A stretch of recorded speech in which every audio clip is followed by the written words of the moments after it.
তোলাবাজিকে কেন্দ্র করে তৃণমূলের দুই গোষ্ঠীর মধ্যে সংঘর্ষে উত্তপ্ত হাওড়ার বাঁকড়া এলাকা। আজ সকালে ডোমজুরের বাঁকড়ায় সংঘর্ষ, বোমাবাজি, ভাঙচুরের ঘটনা ঘটে। বাঁকড়া ২ নম্বর পঞ্চায়েতের মুন্সিডাঙ্গা শেখপাড়া এলাকায় বোমাবাজি এবং গুলি চালানোর ঘটনায় উত্তপ্ত হয়ে ওঠে। ঘটনাস্থলে ডোমজুর থানার বিশাল পুলিশ বাহিনী যায়, সঙ্গে র্যাফ এবং কেন্দ্রীয় বাহিনীর জওয়ানরা। সূত্রের খবর, বাড়ি তৈরি করতে স্থানীয় পঞ্চায়েত সদস্য শেখ হাফিজুল ওরফে মিন্টুকে টাকা না দেওয়ার কারণে ফারুক ও তার লোকজনের ওপর হামলা হয় বলে অভিযোগ। শেখ ফারুকের লোকজনও পাল্টা আক্রমণ করে। কয়েকটি বাড়িতে বোমাবাজির পাশাপাশি ভাঙচুরের ঘটনা ঘটে। পুলিশকে লক্ষ্য করে ইট বৃষ্টি করা হয়, কয়েক রাউন্ড গুলি চালানো হয়। গোটা ঘটনার ছবি মুহূর্তের মধ্যে ভাইরাল হয়ে যায়। এ ঘটনায় ৩ জন গুরুতর জখম হয়, তাদের হাসপাতালে ভর্তি করা হয়েছে। শেখ ফারুক অতীতে সিপিএম কর্মী ছিল, বর্তমানে তৃণমূল করেন। পঞ্চায়েত সদস্যের বাড়িতেও ব্যাপক বোমাবাজি ও ইট বৃষ্টি হয়। শেখ মিন্টুর স্ত্রীর অভিযোগ, ফারুক সিপিএম দল করে, সেই নিয়ে এই ঘটনা। তবে ফারুকের মা আগে সে সিপিএম করলেও বর্তমানে ফারুক তৃণমূল দল করেন। পঞ্চায়েত সদস্য শেখ হাফিজুলের দাবি মতো টাকা না দেওয়ায় তাকে নানাভাবে হেনস্থা করছে। এলাকাতে এখন থমথমে পরিস্থিতি। কেন্দ্রীয় বাহিনী ও পুলিশ মোতায়েন আছে। ডোমজুর থানার পুলিশ শেখ হাফিজুল এবং শেখ ফারুক সহ 5 জনকে গ্রেফতার করেছে।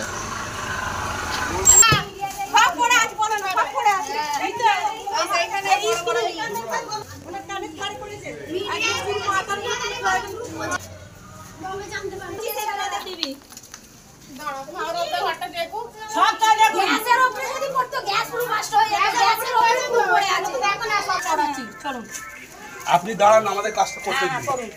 কাজ করে দেখি সব কোথায় কোথায় চলুন তো। মানুষের মেম্বারের ঘরে এরকম উঠতে যায়।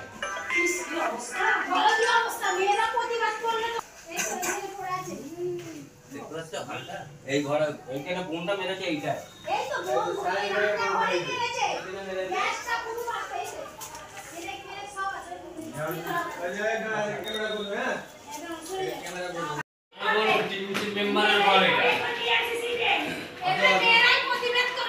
মানুষের মেম্বারের ঘরে এরকম উঠতে যায়।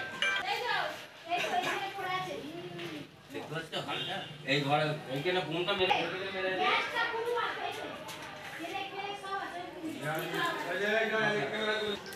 ওখানে চলুন না, গ্যাসে মেরেছে। অত কান্ড হবে না।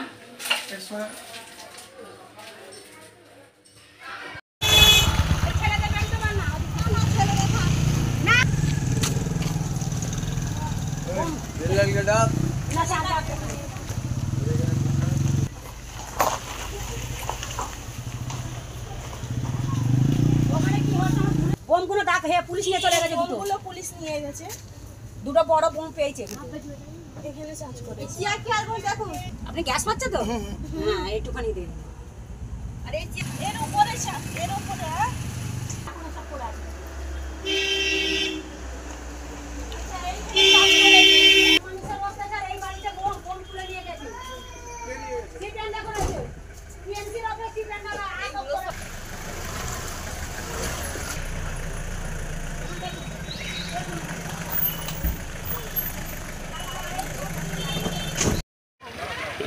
আপনার ছবিটা একটু তুলুন।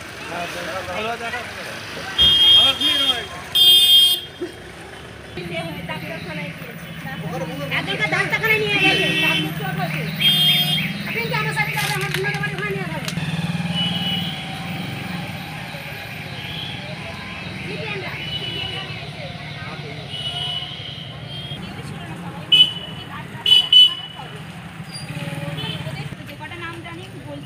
ফারুক ছিল, সেকেন্ড ছিল, হুমায়ুন ছিল, সানি ছিল, আর জাকির ছিল। এখন তাকে ডাক্তারখানায় নিয়ে গেছে, হসপিটালে গিয়েছে। কোন হসপিটালে? কোন জান না। পড়ছে। আচ্ছা তারপর না হলেও 20-25টা বোম পড়েছে। ইট, যত ইট সব এই বাড়িতে এসে এইগুলো সব ইট মেরে সব ভাঙাচোরা করে গেছে। এই ঘরটা ভেঙে গেছে। কারা করলো এগুলো? ওই দিকের ছেলেরা কে, ফারুক আছে, জাকির আছে, আফজাল, মাসি। আচ্ছা আচ্ছা, হ্যাঁ, এরা করলো। হ্যাঁ, ইলেকশন ছিল মোট। ওদের পুরো দল ছিল। আমরা কি বাইরে গিয়েছি? না হলেও 30-40 জন হবে। আর আপনার এখানে আমাদের কেউ নেই, ছেলেরা সব হাটে, আজকে রবিবার তো সব হাটে, কাল হাট থেকে এসে সব শুয়েছিল, এখন সব বোমের আওয়াজে উঠেছে। হ্যাঁ, এই চালটা পুরো নেবে দিয়েছে বোমে, দেখে যান। আপনার তো ভয় লাগছে আপনার? ভয় লাগবে তো, আমরা তো বেরোতে পারছি না। সিপিএম এর দলেরা সব যত। ফারুক সিপিএম এর সাথে? হ্যাঁ হ্যাঁ, ওরা সিপিএম তো, ওরা এখন তৃণমূলই বেড়াচ্ছে, ওরা সিপিএমই। আপনার তো ছেলে পুলে নিয়ে ভয় লাগছে তো? ভয় লাগছে তো, কিন্তু কি করব, ঘর ছেড়ে যাওয়া যায়? এই তো আমি এক জায়গায় বেরোচ্ছিলাম, সেজে গুজে রয়েছি, যেতে পারলাম না। ঠিক আছে, আপনার নাম? আয়েশা বেগম।